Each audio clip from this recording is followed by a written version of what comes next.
তাই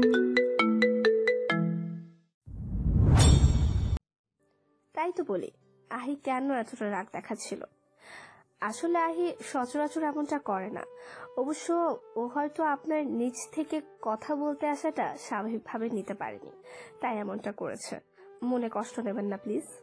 আগন্তুক শ্লেষ আসে, আঙ্গুলের ডগার সাহায্যে কপাল কুচকে আর চোখে তাকায় আহিয়ার পানে, বলে, আরে না, সমস্যা নেই, ওটা জাস্ট একটা মিসড আন্ডারস্ট্যান্ডিং ছিল।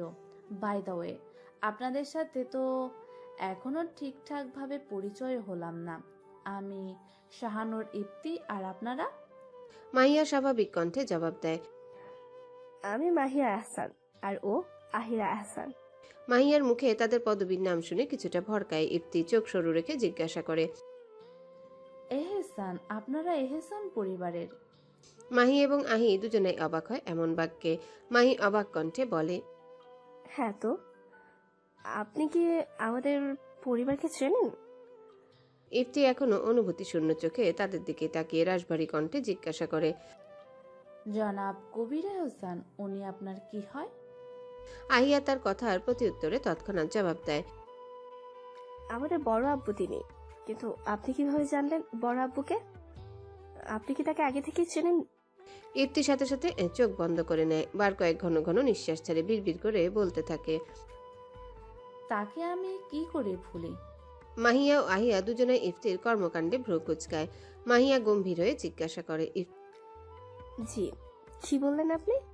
ইফতি হকচকায়। আশেপাশে তাকিয়ে নিজেকে স্বাভাবিক করার লক্ষ্যে জিভ দিয়ে ঠোঁট ভিজিয়ে বলে ওঠে, না, তেমন কিছু না। আসলে ব্যবসায়িক পারপাসে ওনার বেশ নামডাক শুনেছি, তাই আর কি। আহিয়ার কাছে যেন ইফতির কথা বিশ্বাসযোগ্য মনে হলো না। সে ভ্রু কুঞ্চন করে বলল, ব্যাস এতটুকুই? ইফতি নিজেকে স্বাভাবিক রেখে বলে ওঠে, মিস আহি, অতটুকুই। আচ্ছা, আজ আমি আসি, আমার একটা জরুরি কাজ আছে। Nice to meet you. বলেই এক প্রকার হন্তদন্ত হয়ে চলে যায় আহি। মাহির সামনে থেকে ইফতির চলে যাওয়ার পানে তাকিয়ে আহিয়া গম্ভীর কণ্ঠে বলে ওঠে, এই ছেলেটা হঠাৎ বড় আব্বুর কথা শুনে এমন অদ্ভুত বিহেভ করলো কেন? I think something is fish. Ahir কথা শুনে মাহি বিরক্তির সঙ্গে ভ্রু কুচকে তার দিকে তাকায়, খ্যাক খ্যাক করে বলে, তুই আর তোর গোয়েন্দাগিরি দুটোই সাধারণের জন্য বিপজ্জনক। ও তো বললো বিজনেস পারপাসে চিনে বড় আব্বুকে, তারপরে ওর প্রতি সন্দেহ করাটা নিতান্তই বোকামি। মাহির মুখে ইফতিকে নিয়ে তরফদারিটা মোটেও পছন্দ হলো না আহির। সে সন্দেহপ্রবণ কণ্ঠে জিজ্ঞাসা করে, ওয়েট এ সেকেন্ড, তুই কেন এই ছেলের এতটা পক্ষ টানছিস? পরক্ষণে দুহাত ভাঁজ করে ভ্রু উঁচিয়ে প্রশ্ন করে, কাহিনী কি, খুলে বল। মাহিয়া ভরকে যায়, আমতা আমতা করে বলে, কি যাতা বলছিস? আমি কেন তার পক্ষ নিতে যাব? আমি তো জাস্ট এমনিতেই বললাম। শিওর? শিওর। চল এখন বাড়িতে যাওয়া যাক। বলেই দুবোন চলে যায় বাড়ির উদ্দেশ্যে। আম্মু প্লিজ, আমি জাস্ট যাবো আর আসবো। তাছাড়া এখান থেকে ফারিয়ার বাসা মাত্র 10 মিনিটের পথ। হেনাও তো আসবে। এখন আমি যদি না যাই ওরা সত্যিই অনেক রাগ করবে। রাফিয়া বেগমকে অরিনের এত শত বোঝানোতে আদৌ কোনো কাজ হচ্ছে বলে মনে হচ্ছে না। রাফিয়া বেগম ড্রেসিং টেবিলের সামনে বসে আপন মনে চুলে তেল দিয়ে যাচ্ছেন। অরিন ফোঁস করে নিঃশ্বাস ফেলে, ঠোঁট কামড়ে কিছু একটা ভেবে ধুম করে পেছন থেকে জড়িয়ে ধরে রাফিয়া বেগমকে আহ্লাদি স্বরে বলতে থাকে, আম্মু, আজকে ফারিয়ার ছোট্ট ভাতিজার জন্মদিন। মেয়েটা সেই কবে থেকে আমায় ইনভাইট করে রেখেছিল। তাছাড়া হেনাও আসছে সেখানে। এখন যদি আমিই না যাই তাহলে ফারিয়া তো কষ্ট পাবে, তাই না বলো? প্লিজ একটু যেতে দাও না, কথা দিচ্ছি আমি রাত 8টার মধ্যেই ফিরে আসবো। রাফিয়া বেগম অরিনের কাণ্ডে মৃদু হাসে, তবুও চিন্তিত কণ্ঠে বলে, দেখ অরিন, তোকে আমি যেতে না করছি না, কিন্তু দিনকালের যা অবস্থা, কি করে তোকে একা পাঠাই বলতো? অরিন মায়ের কথায় চিন্তার রেশ বেশ বুঝতে পারে। সে আশ্বাস দেওয়ার সুরে বলে, আম্মু এখান থেকে তো কাছেই আছে। আচ্ছা তবুও যদি তোমার আমায় নিয়ে চিন্তা হয় তাহলে আমি না হয় ড্রাইভার চাচুকে নিয়ে যাচ্ছি। রাফিয়া বেগম সম্পূর্ণ আশ্বস্ত হতে পারলেন না তবুও, কিন্তু মেয়ের মুখের দিকে তাকিয়ে আর নাও করতে পারলেন না তিনি। অতঃপর একটা ছোট নিঃশ্বাস ফেলে বলেন, ঠিক আছে, যাও তবে, কিন্তু 8টার মধ্যে আমি যেন তোমাকে বাড়িতেই পাই, ওকে? অরিন এই কথা শোনার সঙ্গে সঙ্গে মায়ের গালে শব্দ করে চুমু খায়, উচ্ছ্বসিত কণ্ঠে বলে ওঠে, আম্মু, you are the best. Rafia Begum মেয়ের আহ্লাদীপনায় মুচকি হাসলেন, বললেন, হয়েছে, থামো এবার, যাও রেডি হতে, আর সাবধানে যেও কেমন। অরিনা ও মায়ের কথায় সম্মতি জানিয়ে এক ছুটে চলে যায় নিজের রুমে। এদিকে রাফিয়া বেগম মেয়ের চলে যাওয়ার দিকে তাকিয়ে মনে মনে বলেন, পাগলি একটা। স্যার, আসবো? ওয়ার্ড বয়ের ডাকে হাতের ফাইল হতে দৃষ্টি সরিয়ে সেদিকে তাকায় রৌদ্র গম্ভীর কণ্ঠে বলে। আসুন। ওয়ার্ড বয় অনুমতি পেয়ে কেবিনে প্রবেশ করে, তাড়াহুড়ো ভঙ্গিতে বলেন, স্যার, ইমার্জেন্সি একটা কেস চলে এসেছে। রৌদ্র তার কথায় ভ্রুকুঞ্চন করে গম্ভীর থেকেই বলে ওঠে, মানে কে সে? আর তাছাড়া আমার ডিউটি টাইমও তো ওভার। জি স্যার, কিন্তু স্যার আরেকটা কেসে আটকে থাকায় ইমার্জেন্সি কেসটি টেক ওভার করতে পারছেন না। আপনি যদি একটু দেখতেন। রৌদ্র তৎক্ষণাৎ ভ্রু শিথিল করে নেয়, চেয়ারের গা থেকে অ্যাপ্রনটি নিয়ে গায়ে জড়িয়ে নেয়, স্টেথোস্কোপটা হাতে নিয়ে বেরিয়ে পড়ে রুম থেকে। ওয়ার্ড বয়ও পিছু পিছু ছুটে তার। সরু করিডোর দিয়ে হেঁটে চলে আসে এমার্জেন্সি পেশেন্টের কামরায়। কামরায় প্রবেশ করতে পা দুটো থমকে দাঁড়ায় রৌদ্রের। অবিশ্বাস্য চোখে তাকিয়ে থাকে বেডের পাশে বসে থাকা ফুপি কান্নারত রমণীর দিকে। এই মুহূর্তে যেন নিজের চোখ দুটোকেও বিশ্বাস হচ্ছে না তার। রৌদ্রকে দেখতে পেয়ে রুমে থাকা এক তরুণ ছুটে আসে তার নিকট, ধরে আসা গলায় বলতে লাগলো, ডক্টর প্লিজ তাড়াতাড়ি আমার আব্বুকে দেখুন, উনি উনি আম্মু এবার ওঠো, ডাক্তারকে দেখতে দাও আব্বুকে। বাকিটা বলার আগেই তরুণের গলায় আটকে যায় অশ্রুধারা, চোখ বেয়ে গড়িয়ে পড়ে দুফোঁটা নোনতা জল। তরুণের কথায় সম্বিত ফিরে পায় রৌদ্র। খেয়াল করে তরুণের দিকে, যে কিনা এই মুহূর্তে তার সামনে নিজের অশ্রুকণা লুকানোর আপ্রাণ চেষ্টা চালিয়ে যাচ্ছে। রৌদ্র তার কাঁধে হাত রেখে আশ্বস্ত করার ন্যায় বলে ওঠে, ডোন্ট ওয়ারি, আমি দেখছি। বলেই দ্রুত কদমে চলে আসে পেশেন্টের কাছে। রৌদ্রকে বেডের পাশে দাঁড়াতে দেখে এক তরুণী এসে ফুপিয়ে কাঁদতে থাকা রমণীর মাথায় আলতো হাত বুলিয়ে বলতে থাকে, আম্মু এবার ওঠো, ডাক্তারকে দেখতে দাও আব্বুকে। রমণীটি তৎক্ষণাৎ মাথা উঁচিয়ে তার ফোলা ফোলা নেত্রদয় তাক করে রৌদ্রের পানে বসা ছেড়ে উঠে রৌদ্রের হাত দুটোকে নিজের হাতের মুঠোয় নিয়ে ছলছল নয়নে ভেঙে যাওয়া গলায় বলেন, বাবা, তুমি আমার স্বামীকে বাঁচাও, ও ছাড়া যে আমি একেবারেই নিঃস্ব, পরাস্ত। কথাটা শেষ হতে আবারও হু হু করে কেঁদে ওঠেন তিনি। মহিলাটির এমন অবস্থা দেখে রৌদ্রের বুকটা যেন ফেটে যাচ্ছে। সে সঙ্গে সঙ্গে মহিলাটির হাতের মুঠো হতে নিজের হাত ছাড়িয়ে আলতো করে চোখ বেয়ে আসা অশ্রুকণাগুলো সযত্নে মুছে দেয়। মহিলাটি এক দৃষ্টিতে তাকিয়ে রইল রৌদ্রের দিকে। কেন জানি তার মনে হচ্ছে এই ছেলেটাকে বড্ড চেনে। মহিলাটি নিজে ধ্যানে তদবির থাকা অবস্থায় তার কানে আসা এক মায়া ভরা আশ্বাস দেওয়া সুর। কিচ্ছু হবে না আঙ্কেলের, আমি আছি তো। আপনি শুধু তার জন্য আল্লাহর কাছে দোয়া করুন। কি ছিল রৌদ্রের আশ্বাসে? মহিলাটির সকল কান্নায় যেন এক মুহূর্তে ছুটে পালালো এই আশ্বাস শুনে। মনে জাগলো এক অপার বিশ্বাস, তার স্বামীর কিচ্ছু হবে না। মহিলাটি রৌদ্রের কথায় মাথা নাড়িয়ে সেখান থেকে সরে আসে। রৌদ্র যথারীতি চেক করতে থাকে রোগীকে। বেশ কিছুক্ষণ নিরীক্ষার পর ওয়ার্ড বয়কে আদেশের সুরে বলে, ওনাকে আইসিইউতে শিফট করো কুইকলি। ওয়ার্ড বয় রৌদ্রের আদেশ পাওয়া মাত্রই ছুটে যায় সেদিকে। রৌদ্র কেবিন থেকে বের হয়। তাকে দেখা মাত্রই তরুণটি ছুটে আসে তার কাছে, বিচলিত কণ্ঠে জিজ্ঞাসা করে, ডক্টর, আব্বু কেমন আছে? He is everything okay?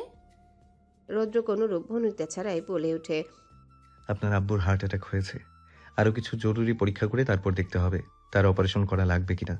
আপনি একটি কাজ করুন, তার বিগত সকল মেডিকেল রিপোর্টস কালেক্ট করুন। আমার আগে ওনার সকল মেডিকেল হিস্ট্রি জানা প্রয়োজন। তরুণটি যেন এই মুহূর্তে বাকশক্তি লোপ পেয়েছে। তার গলা থেকে একটা শব্দ বের হচ্ছে না। সে নির্বাক হয়ে তাকিয়ে আছে রৌদ্রের দিকে। রৌদ্র যেন ছেলেটার মনের অবস্থা বুঝলো, কাঁধে হাত রেখে আশ্বস্ত করলো, চিন্তা করো না, নিজেকে সামলাও। এই মুহূর্তে তোমার নিজে ভেঙে পড়ার থেকে ফ্যামিলিকে আগলে রাখাটা জরুরি। তরুণটি কি বুঝলো? সে তো কোনো রকমে নিজেকে সামলিয়ে মাথা ঝাঁকালো। রৌদ্র ফোঁস করে নিঃশ্বাস ফেলে চলে গেল সেখান থেকে। তরুণটি রৌদ্রের কাছ থেকে চলে যেতেই নিজের শার্টের হাতা দিয়ে চোখগুলো মুছে নিল, গলা সামান্য খাকারি দিয়ে স্বাভাবিক করলো কণ্ঠ। পেছনে ফিরে চিন্তিত মা বোনের মুখশ্রীর দিকে তাকিয়ে রইল কিয়ৎকাল। পরক্ষণে মনে মনে মহান রবের নিকট আর্জি জানিয়ে বলতে লাগলো, ইয়া রহমান রহিম, আমার জীবনে করা একটা মাত্র ভালো কাজের উসিলায় হলেও আপনি আমার বাবাকে সুস্থ করে দিন আমার বট বৃক্ষকে। কখন যে তরুণের চোখ বেয়ে অঝরধারে অশ্রু বেয়ে পড়ল তা মোটেও টের পেল না সে। আবারও চোখ দুটি মুছে মায়ের সামনে গিয়ে দাঁড়ায়। মহিলাটি কিছু বলার পূর্বে ছেলেটি তাকে বুকে জড়িয়ে ধরে, মাথায় আলতো হাত বুলিয়ে বলতে থাকে। আব্বু হার্ট অ্যাটাক করেছে আম্মু। কথাটি মহিলাটির কর্ণগোচর হওয়া মাত্রই তিনি ছেলের পিঠ খামচে ধরে হাউমাউ করে কাঁদতে শুরু করেন। ছেলেটি একাধারে তার মাকে বুঝিয়ে যাচ্ছে, কিন্তু এতে কাজ হলে তো। ইতিমধ্যে এ ছেলেটির বোনও কাঁদতে শুরু করে বাবার খবর শুনে। ছেলেটার আদরের বোনের কান্নার শব্দ পেয়ে এক হাত বাড়িয়ে বুকে সযত্নে চেপে ধরে বোনকে। অতঃপর জলে টইটুম্বুর নয়নে আশ্বাস দিতে থাকে দুজনকে। মিটিং রুমে উপস্থিত রয়েছে এখানকার বেশ কিছু বিশেষজ্ঞ। সকলের মাঝে বলা ডাক্তার সারোয়ারের কথায় টু শব্দটিও করছে না রৌদ্র। কি বলবে সে? ওনার সব কথাই তো সত্যি। অপারেশনটা যদি বিফল হয় তাহলে একজন ডাক্তার হিসেবে তার ক্যারিয়ারে বিরূপ প্রভাব ফেলবে কেসটা। কিন্তু সবকিছুর ঊর্ধ্বে তাকে যে মানুষটাকে বাঁচাতেই হবে, এই মানুষটার সাথে যে তার এক অবিচ্ছেদ্য সম্পর্ক জড়িয়ে আছে। রৌদ্র একবার চোখ দুটো বন্ধ করে মুহূর্তে তার কল্পনার মানুষপটে ভেসে ওঠে তার প্রিয় মানুষটার কান্নারত মলিন মুখখানা। চট করে চোখ মেলে তাকায় রৌদ্র। এক দীর্ঘশ্বাস ফেলে আত্মবিশ্বাসের সহিত বলে ওঠে, যাই হয়ে যাক না কেন, এই অপারেশনটা আমি করবই। আর চিন্তা করবেন না, এই অপারেশনের সকল দায়ভার কেবলমাত্র আমারই থাকবে। উপস্থিত ডাক্তারদের মাঝে সিনিয়র ডক্টর ফজলে রাব্বি রৌদ্রের কথায় নাকশ হলেন। সে আরও একবার নিশ্চিত হওয়ার জন্য বললেন। রৌদ্র কাল বিলম্ব না করে জবাব দেয়, জি, আমি সবটা জেনে বুঝেই সিদ্ধান্ত নিয়েছি। উপস্থিত ডাক্তাররা আর কিছু বললেন না। অপারেশনের প্রস্তুতি নিতে চলে গেলেন সকলে। রৌদ্র অপারেশনের জন্য সম্পূর্ণভাবে প্রস্তুত হয়ে আইসিইউর সামনে দাঁড়ায়। তাকে দাঁড়াতে দেখে মহিলাটি তার ছেলের হাত ধরে আস্তে আস্তে এগিয়ে এসে রৌদ্রের দিকে। রৌদ্র অনিমেষ তাকিয়ে রইল সেই দিকে। মহিলাটি ধরে আসা গলায় বললেন, আমার স্বামী বাঁচবে তো? রৌদ্র সঙ্গে সঙ্গে চোখ বন্ধ করে নিল। মাস্কের আড়ালে ঠোঁট কামড়ে ধরে ক্ষণিকের মধ্যে রাশভারী কণ্ঠে বলে, ইনশাআল্লাহ, আমি আমার সর্বোচ্চ চেষ্টা করব, বাকিটা আল্লাহর হাতে। কথা শেষ করে সাথে সাথে ঢুকে পড়ে রৌদ্র। শুরু হয় সকলের মৃত্যুসম যন্ত্রণাদায়ক অপেক্ষার প্রহর। প্রায় 4 ঘন্টা পর আইসিইউ থেকে একে একে বের হয় ডাক্তাররা। সকলের মুখে কিঞ্চিত হাসি। তারা বের হবার প্রায় মিনিট 5 পর রৌদ্র বের হয়। তাকে দেখে তরুণটি তার দিকে তাকিয়ে কাঁপা কাঁপা কণ্ঠে বলল, ডক্টর, আমার আব্বু। রৌদ্র মুখ হতে মাস্কটি খোলে, মুখে সাফল্যের হাসি টেনে বলে, আলহামদুলিল্লাহ, অপারেশন সাকসেসফুল। এখন বাকিটা রোগীর জ্ঞান ফেরার অপেক্ষা। তরুণটি ছলছল চোখে রৌদ্রের দিকে তাকায়। এই মুহূর্তে ঠিক কিভাবে রৌদ্রের কৃতজ্ঞতা জ্ঞাপন করবে সেই ভাষা খুঁজে পাচ্ছে না। সে রৌদ্রকে কিছু বলতে যাবে, তার আগেই রৌদ্র তাকে থামিয়ে বলল, তুমি তোমার ফ্যামিলিকে নিয়ে আমার কেবিনে আসো রাইট নাও। এক প্রকার আদেশের মতো কথাগুলো বলে সেখান থেকে চলে যায় রৌদ্র। তরুণটি তেমন 7-5 না ভেবে নিজ পরিবারকে নিয়ে মিনিট খানেক পর হাঁটা ধরে রৌদ্রর কেবিনের উদ্দেশ্যে। রৌদ্রর কেবিনের বন্ধ দরজার সামনে উপস্থিত হতেই থমকে দাঁড়ায় তরুণটি এবং তার মা। দুজনে অবাকের চূড়ান্ত পর্যায়ে পৌঁছে যায় ইতিমধ্যে। উভয় একে অপরের মুখ চাওয়াচুই করে কিয়ৎকাল। মহিলাটির পর মুহূর্তে দুপা পিছিয়ে যায় সেখান থেকে। কেবিনের দরজায় লেখা নামটি যে তার বড্ড চেনা, কি করে ভুলবে এই নাম কেউ নি। মুখে ওনার একাংশ গুজে সেখান থেকে চলে যাবার উদ্দেশ্যে যেই না এক পা বাড়াবে অমনি কেউ পেছন থেকে তার হাতের কবজি টেনে ধরে। মহিলাটি হকচকিয়ে যায়। অবাক নেত্রে পেছন ফিরে দেখতে পায় রৌদ্র তার হাত টেনে ধরেছে। তিনি হাত ছাড়ানোর জন্য চেষ্টা চালাতে লাগলেন। তখনই তার কানে ভেসে আসে এক মৃদু অভিমানী কণ্ঠ, তোমার টোটেনের গায়ে জাদুর পরশেকে না দিয়েই চলে যাবে ফুপ্পি? কথাটা কর্ণগোচর হতেই মুহূর্তে থমকে যায় আমরিন বেগম। দ্রুততার সহিত পেছনে ফেললেন তিনি। কাঁপা কাঁপা কণ্ঠে জিজ্ঞাসা করলেন, তুমি আমার টোটন? রৌদ্র তার কথায় কোনো প্রতিউত্তর করল না। চোখের পলকে ঝট করে বুকে ঝাঁপিয়ে পড়ে আমরিন বেগমের। শক্ত করে জড়িয়ে রেখে ধিমিস্বরে উত্তর দেয়, এত সহজে ভুলে গেলে আমায়?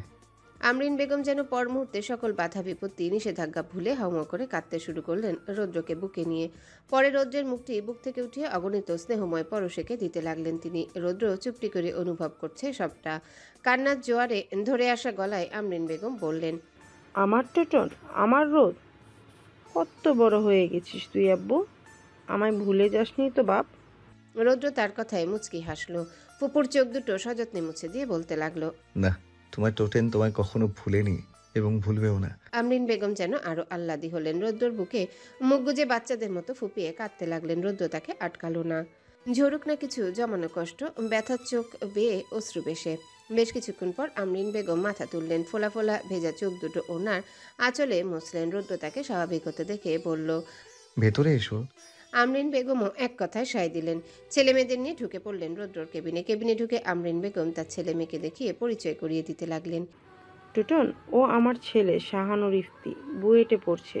আর ও আমার মেয়ে সাইয়াদা জান্নাত ইকরা, অনার্স প্রথম বর্ষে পড়ে। রৌদ্র তাদের দিকে তাকায়। ইফতিয়ার ইকরার সঙ্গে কথা বলে অনেকক্ষণ। কথা বলার এক পর্যায়ে আমরিন বেগম কাঁপা কাঁপা কণ্ঠে জিজ্ঞাসা করলেন। বাড়ির সবাই কেমন আছে টোটন? রৌদ্র তার ফুপুর মনের অবস্থা বুঝতে পারে, টের পায় ফুপুর মনের উচ্চাটন অবস্থা। রুদ্র চোখ থেকে খয়েরি ফ্রেমের চশমাটা খুলে টেবিলের উপর রাখে, ঠান্ডা স্বরে বলে, আলহামদুলিল্লাহ সবাই ভালো আছে। আমরিন বেগম কাঙ্ক্ষিত প্রশ্নের উত্তর পেয়ে মাথা নাড়লেন। মনের মধ্যে তার অসংখ্য কথা জমানো, অসংখ্য অভিযোগ, অভিমান, অথচ ব্যক্ত করতে যে ঘোর দ্বিধা। এই কারা আপনারা? ছাড়ুন আমায়। কোথায় নিয়ে যাচ্ছেন এভাবে? ছাড়ুন বলছি। অরিনের এত কথা বলার পরও তার হাতে পায়ের বাঁধন খুলছে না। তার সামনে উপস্থিত থাকা 3 জন পুরুষ। অরিনের মনে এবার প্রচণ্ড ভয় হয়, যদি এই লোকগুলো তার সঙ্গে খারাপ কিছু করে ফেলে তখন এভাবে একা নিজেকে কি করে বাঁচাবে, কিভাবে করবে নিজের আত্মরক্ষা? কিছুক্ষণ আগের কথা। অরি, তুই একা যেতে পারবি তো? ফারিয়ার প্রশ্নে চোখ মুখ কুচকায় অরিন। এই পর্যন্ত এ নিয়ে 10 বার একই প্রশ্ন করে যাচ্ছে ফারিয়া। অরিন অতিষ্ঠ গলায় বলল, আর কয়বার জিজ্ঞেস করবি বলতো? তুই একই প্রশ্ন বারবার করে না হাঁপালেও আমি উত্তর দিতে দিতে যথেষ্ট হাঁপিয়ে উঠেছি। যাকে আমি আবারও বলছি, যেতে পারবো আমি। পারবো পারবো পারবো। এবার খুশি? ফারিয়া তবুও সম্পূর্ণ চিন্তামুক্ত হতে পারল না। কিন্তু এই মুহূর্তে অরিনকে আরেকটা কথা বললেও যে ম্যাডাম একেবারে চটে যাবে সেটা 100% শিওর। তাই ফারিয়া চুপ রইল। অরিনকে গাড়িতে ঠিকঠাক মতো বসিয়ে দিয়ে যতক্ষণ পর্যন্ত গাড়ি তার চোখের সীমানা ছাড়িয়ে না যায় ততক্ষণ তাকিয়ে রইল। গাড়িটি এই চক্ষুর আড়াল হতে একটা ক্ষুদ্র নিঃশ্বাস ত্যাগ করে বাড়িতে ঢুকে পড়ে ফারিয়া। অরিনের গাড়িটি কিছুটা সামনে এগোতে হঠাৎ ব্রেক কষে। অরিন সঙ্গে সঙ্গে সামনে ছিটকে পড়ে, কপালে হালকা ব্যথা লাগে, এক হাত দিয়ে ঘষতে থাকে বারংবার। পরক্ষণে চিন্তিত কণ্ঠে ড্রাইভারকে জিজ্ঞাসা করে, চাচা কি হয়েছে? হঠাৎ মাঝ রাস্তায় ব্রেক করলেন যে? ড্রাইভার নিজেও যেন চিন্তিত। অনবরত গাড়ির ইঞ্জিন স্টার্ট করতে গিয়েও বারবার ব্যর্থ হচ্ছেন। তিনি কিছুটা সংকোচ নিয়ে বলেন, মামুনি, আপনি 2 মিনিট বইয়েন, আমি অহন জামু আর আমু। আসলে ইঞ্জিলে মনে হয় কিছু একটা সমস্যা হয়েছে, আপনি চিন্তা করেন না, বইয়ে নেন। বলেই তিনি বের হয়ে গেলেন গাড়ি থেকে। এদিকে অরিন শুষ্ক ঢোক গিলছে বারে বারে, কাঁপা কাঁপা হাতে পার্সে থাকা ফোনটা বের করে। মুহূর্তে মেজাজটা আরও খারাপ হয়ে যায় ওর। কথায় আছে, অভাগা যেদিকে যায় নদীও সেদিকে শুকায়। এই মুহূর্তে অরিনের মনে হচ্ছে কথাটা তার জন্য একেবারেই প্রযোজ্য। কি দরকার ছিল ওর এত তাড়াহুড়ো করে বাসা থেকে বের হওয়ার, যার জন্য নিজের ফোনটাতে চার্জ দিতে ভুলে গেল? এই প্রথম অরিনের ইচ্ছে করছে নিজের দুগালে চটাস করে দুটো লাগিয়ে দিতে। মা একদম ঠিকই বলে। অরিন, তুই তোর খামখেয়ালিপনার কারণে অনেক বড় বিপদে পড়বি। অরিনের এখন ভীষণ করে উপলব্ধি হচ্ছে তার মায়ের কথাই সঠিক। মনে মনে আবার বলছে, আল্লাহ, এবারের মতো কোনো বিপদ দিও না, ভালোই ভালোই যেন বাড়ি পৌঁছতে পারি। অরিনের ভাবনার মাঝেই তার কানে ভেসে আসে ড্রাইভারের আত্মচিৎকার। সাথে সাথে আটকে উঠে অরিন, ভয়ে শুষ্ক ঢোক গিলে হাত বাড়িয়ে গাড়ির দরজা আনলক করে বেরিয়ে পড়ে গাড়ি থেকে। অথচ সে একটাবারও বুঝলো না তাড়াহুড়ো এসে নিজের জন্য কি কালটাই না ডেকে এনেছে। অরিন গাড়ি থেকে নামার পর মুহূর্তে একজন পুরুষ এসে তার মুখের উপর একটা কালো কাপড়ে তৈরি মুখোশ পেঁচিয়ে ধরে। অন্য একজন ততক্ষণে তার দুহাত একত্রে বেঁধে ফেলেছে। অরিন ঘটনার আকস্মিকতায় ভরকে যায়, হতবিহ্বলতায় চিৎকার করতেও ভুলে যায় সে। যখন লোকগুলো তাকে টেনে হিঁচড়ে অন্য একটা গাড়িতে উঠায় তখন অরিন নিজের সর্বোচ্চ দিয়ে চিৎকার করে। কিন্তু এখন কি আর কোনো কাজে দিবে? বর্তমান অরিন এক নাগারে চিৎকার করে অনুনয় করে যাচ্ছে তাকে ছেড়ে দেওয়ার, অথচ কারো কানেই যেন তা বিশেষ কোনো গুরুত্ব দিচ্ছে না। অরিন একটা সময় ক্লান্ত হয়ে পড়ে, তার মুখমণ্ডল এখনও কালো কাপড় দিয়ে আচ্ছাদিত। ফলস্বরূপ নিজেও বুঝতে পারছে না ওরা ওকে কোথায় নিয়ে যাচ্ছে। প্রায় 30 মিনিট পর একটা নির্জন জায়গায় থামানো হয় গাড়িটি। আশেপাশে যতদূর চোখ যায় মনে হবে সম্পূর্ণ স্থানই বিরান।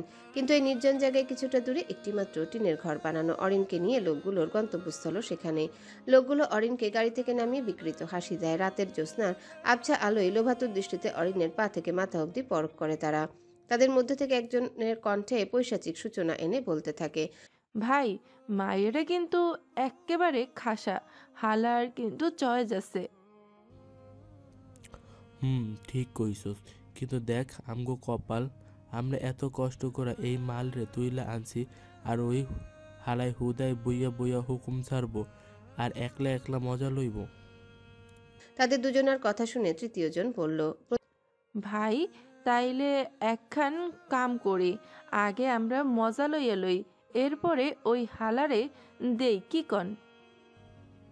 আরে না আহাম্মক, হেইতেরে তো এই মালের লাইগা অ্যাডভান্স লইছি, ঠিকঠাক মতো না পৌঁছাইলে আবার বাকি টাকা পামু না।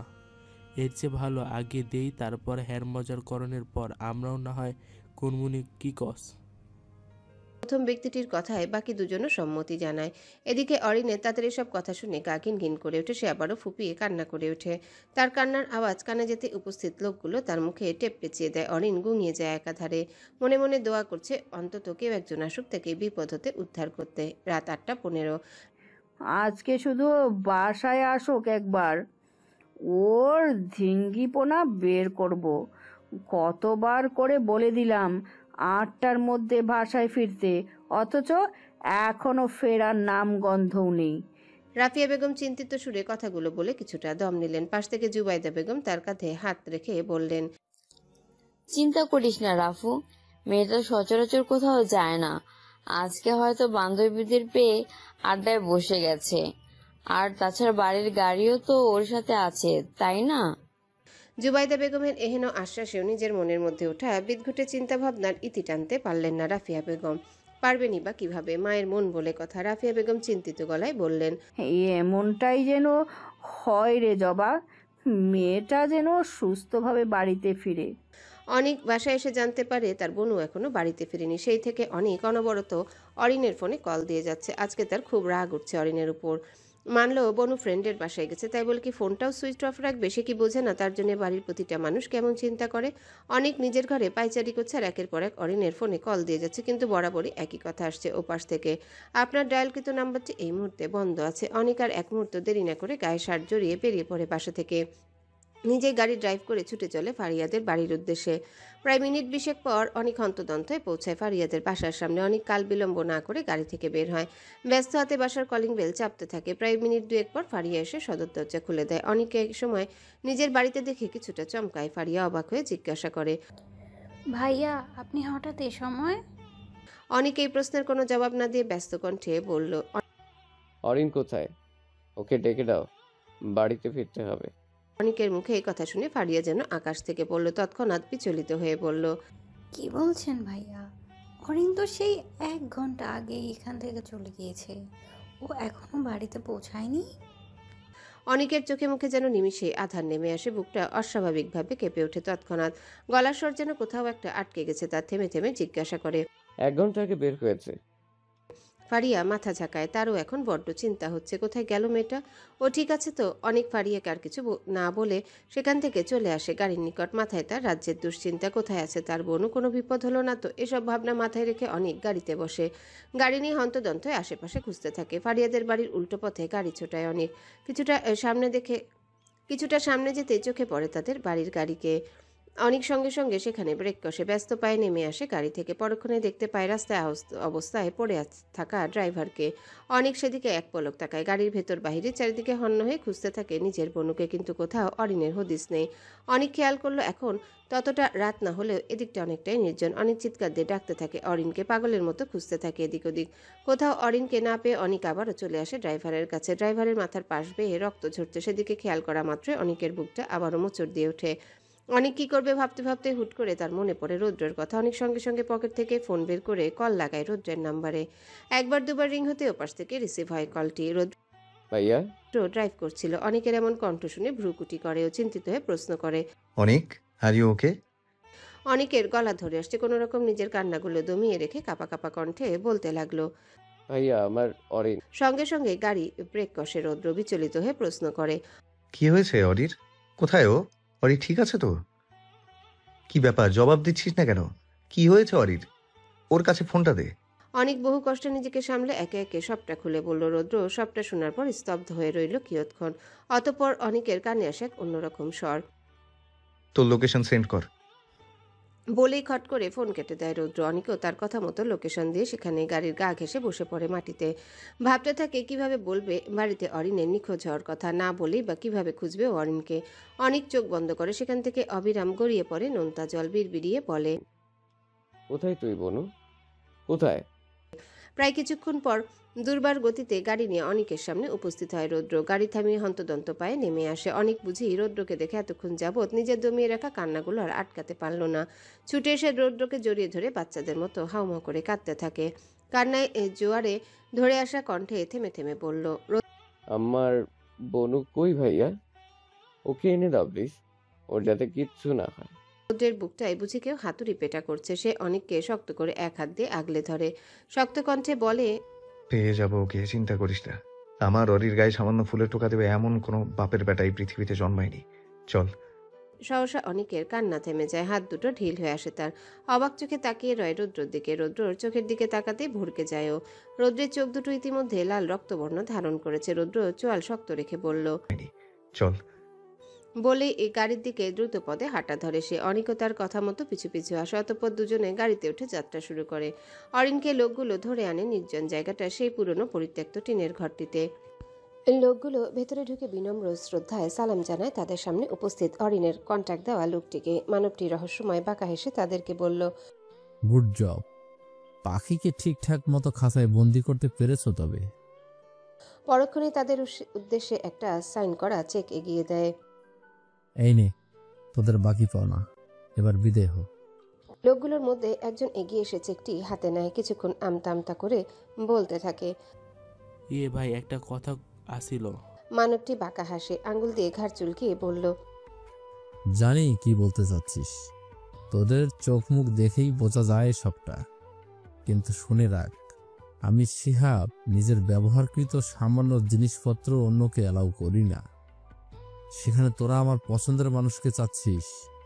জানিস, এই মুহূর্তে তোদের আমি এখানেই জ্যান্ত পুঁতে ফেলতে পারি। নিজেদের ভালো চাইলে এখান থেকে এক্ষুনি সর।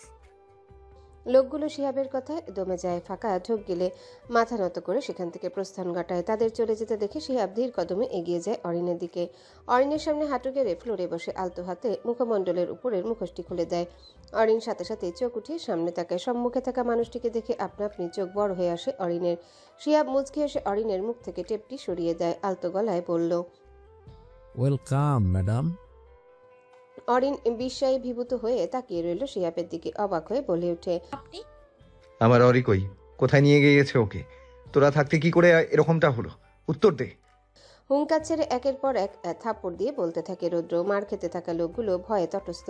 রৌদ্রকে কি বলবে তারা তো ঠিকই নজর রেখেছিল অরিনের ওপর, কিন্তু হুট করে কি থেকে কি হয়ে গেল তারাও বুঝতে পারছে না। তারা অরিনের নিখোঁজ হওয়ার খবর পেতে খোঁজাখুঁজির তোড়জোড় চালিয়েছে। রাস্তায় থাকা সিসিটিভি ফুটেজ দেখে অরিনকে কিডন্যাপ করা গাড়িটার নম্বরও পেয়েছে। তারা এখন সেই গাড়িটা জিপিএস ট্র্যাক করার আপ্রাণ চেষ্টা চালাচ্ছে। যদি কোনোভাবে ট্র্যাক করতে পারে তাহলে খুব সহজেই তারা অরিন অবধি পৌঁছাতে পারবে। কিন্তু এত সবেও যেন রৌদ্রের ধৈর্যের বাঁধ ভেঙে যাচ্ছে। সে একের পর এক হুঙ্কার দিয়ে যাচ্ছে সকলকে। অনেক চোখ মুখ লাল করে কম্পিউটারের সামনে বসে আছে। সেই কখন থেকে মনে মনে চাইছে বোনটা যেন সুস্থ থাকে। রৌদ্র কিছুটা দম নেয়, ঠোঁট কামড়ে ঘাড়ের পেছনে হাত দিয়ে মেসেজ করতে থাকে। অতঃপর আরেক হুঙ্কার ছেড়ে বলে ওঠে, আমার সানশাইনের যদি কিছু হয়, আই সোয়ার তোদের সব কটাকে আমি নিজ হাতে জবাই করব। লোকগুলো এরূপ হুঙ্কারে শুষ্ক ঢোক গেলে আবারও মনোযোগ দেয় নিজেদের কাজে। তখনই তাদের মধ্যে থেকে একজন চেঁচিয়ে ওঠে। লোকটার বলতে দেরি, রৌদ্রের আসতে দেরি নেই। কম্পিউটারের স্ক্রিনে ভেসে ওঠা লোকেশনটি দেখে নিয়ে চোয়াল শক্ত করে সেখান থেকে বেরিয়ে পড়ে। অনেকও ছোটে তার সঙ্গে। কি ম্যাডাম, সারপ্রাইজ হলে? বলেছিলাম না আমাদের আবারও দেখা হবে। কেন ধরে এনেছেন আমায়? শিহাব বাঁকা হাসে। অরিনের মুখের উপর পড়ে থাকা চুলগুলো হাত দিয়ে সরিয়ে দিতে নিলে অরিন দূরে সরে যায়। শিহাব এক দৃষ্টিতে তাকিয়ে থাকে সেদিকে, ঠান্ডা স্বরে বলে, এখন এটুকু স্পর্শ সহ্য হচ্ছে না তোমার?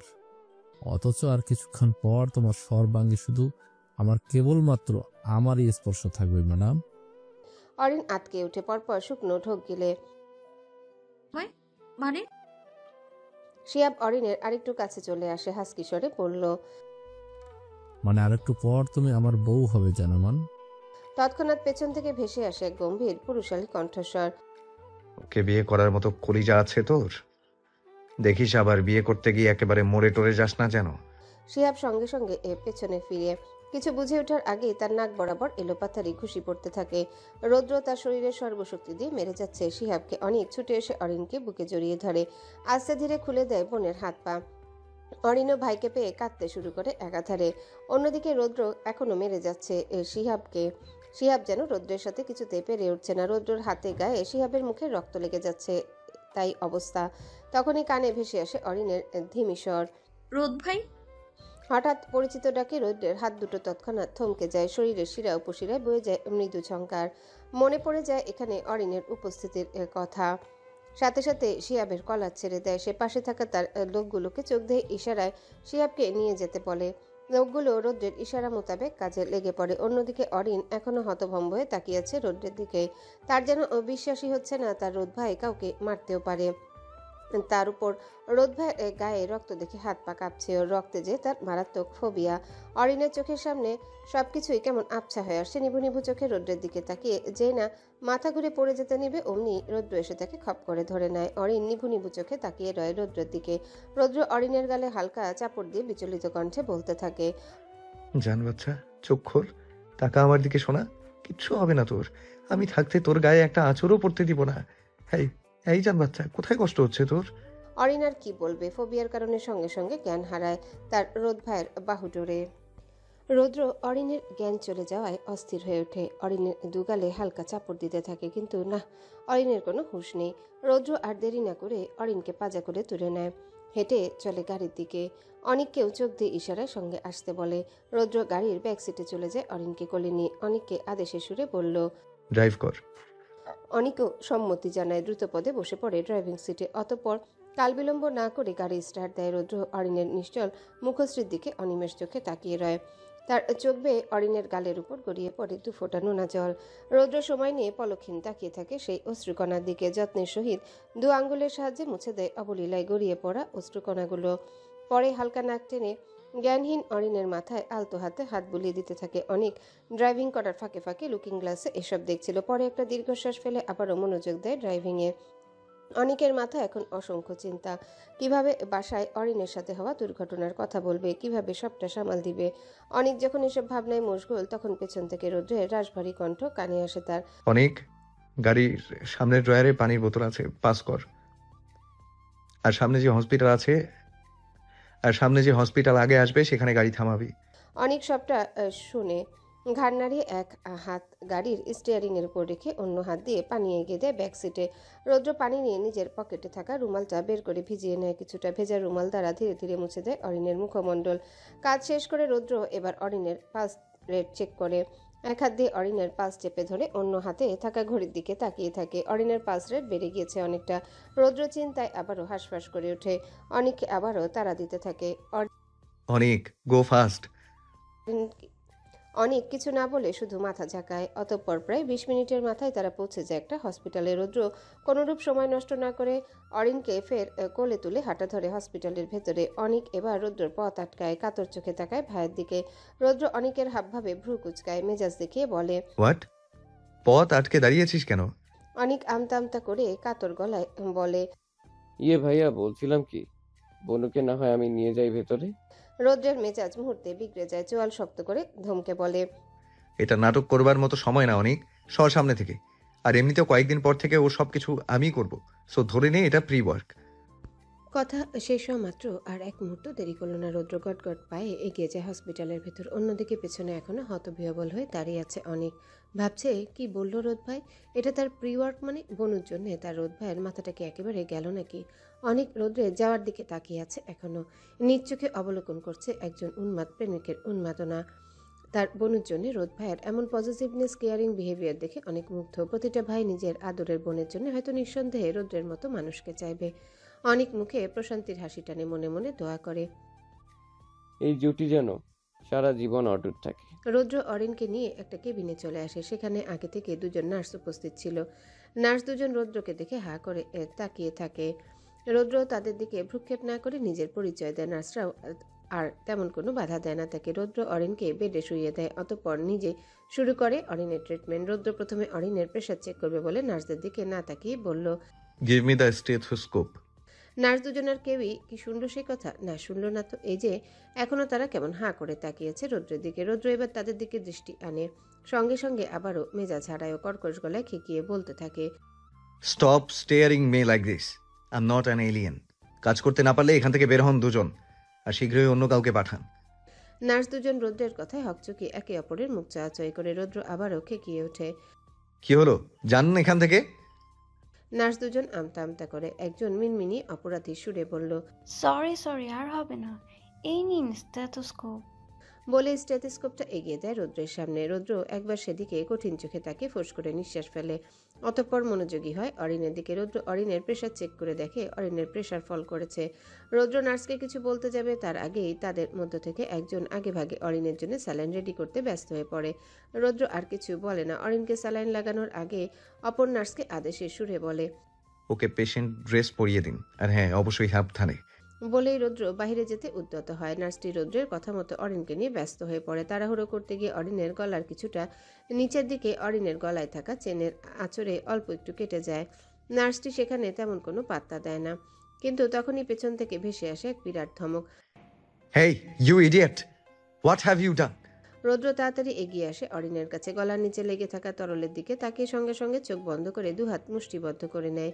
পরক্ষণে রৌদ্র চোয়াল শক্ত করে তাকায় নার্সটার দিকে। নার্সটি রৌদ্রের এভাবে তাকানোতে ভড়কে যায়। আমতা আমতা করে নিজের সাফাই দেওয়া সুরে যেই না মুখ খুলবে অমনি রৌদ্র আরে খুঙ্কা ছেড়ে বলে ওঠে, shut up, just shut up. আপনি আমার দু চোখের সামনে থেকে সরে যাবেন, আদারওয়াইজ।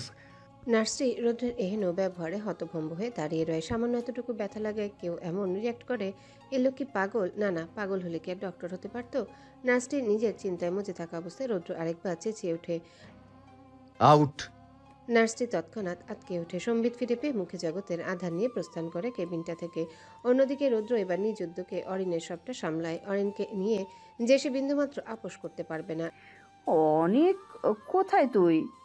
সেই যে 1 ঘন্টা আগে ও ফোন দিয়ে বললি ওরই তোর সাথে, তারপর তো এখনো বাসায় ফিরলি না। বলছি তোদের ভাই বোনের ঘোরাঘুরি কি আজ আর শেষ হবে? তোর আব্বুও বিরাট ক্ষেপে আছেন তোর উপর। এখন ফিরবি তোরা?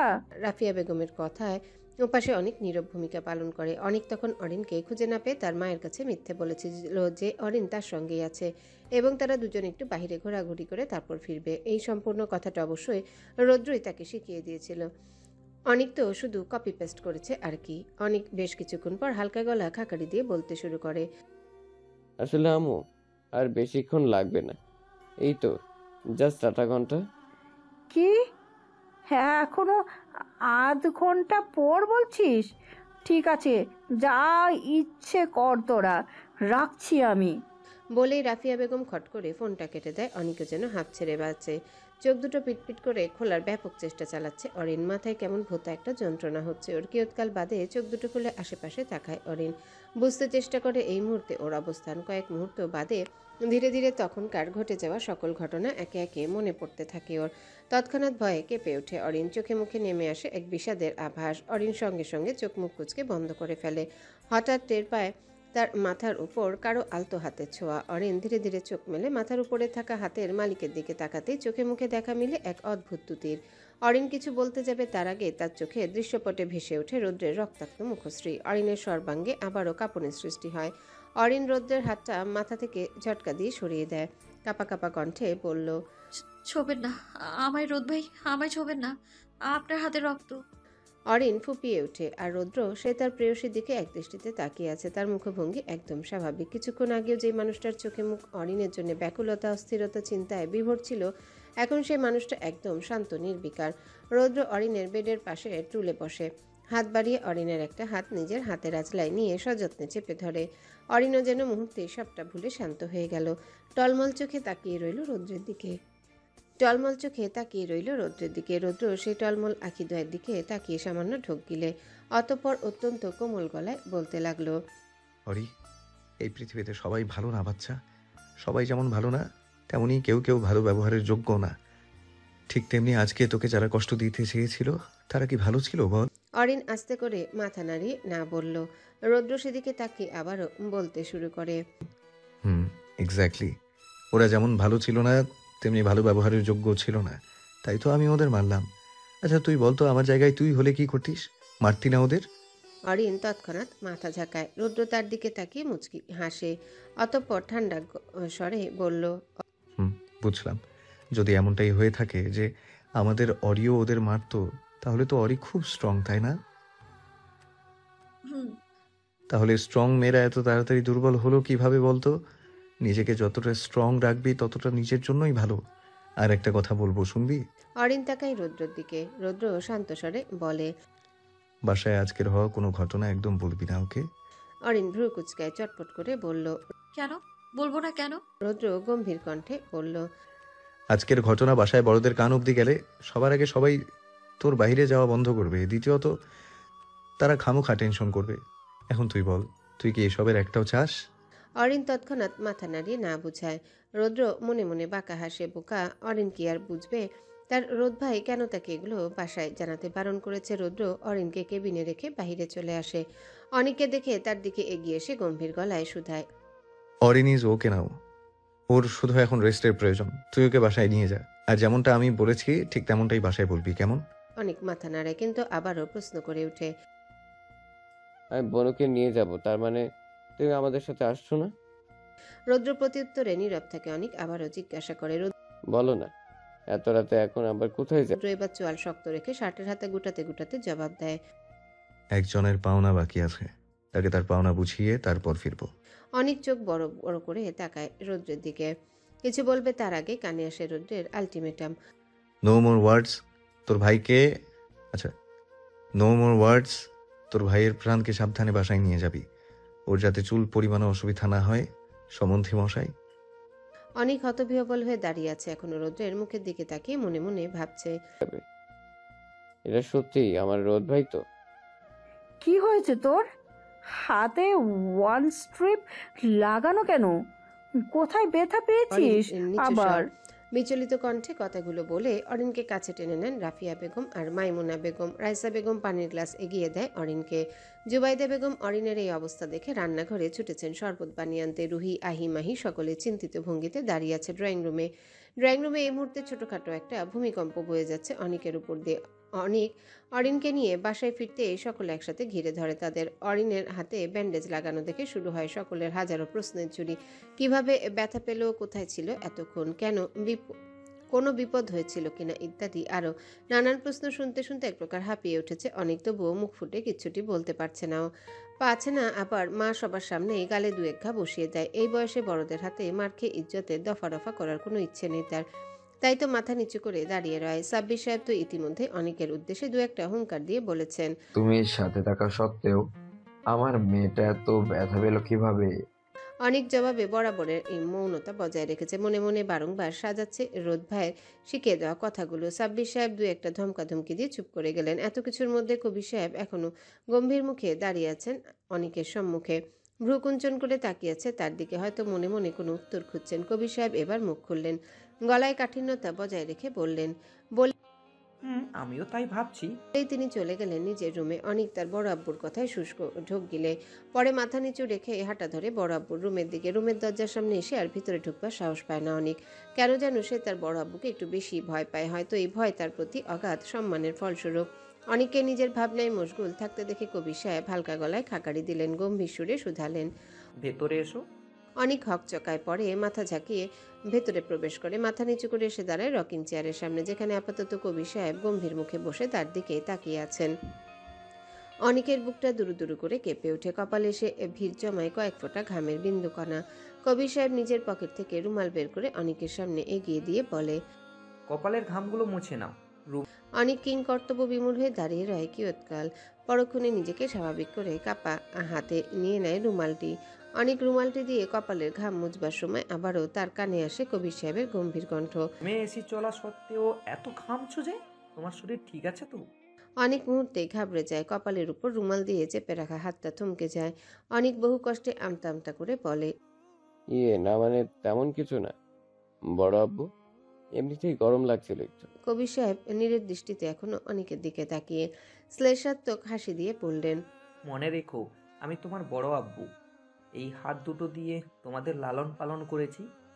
সেই আমি কিনা এতটুকু বুঝবো না যে কোনটা সত্যি অথবা মিথ্যা? এখন সবটা ঠিকঠাক বলে দাও তো, কি হয়েছিল হরি মামনির সাথে? অনেক বুঝে এক অদ্ভুত দোলাচলে ফেসে গেছে। একদিকে রোদ ভাইয়ের করা নিষেধ, তো অন্যদিকে তার বড় আব্বুর হুকুম।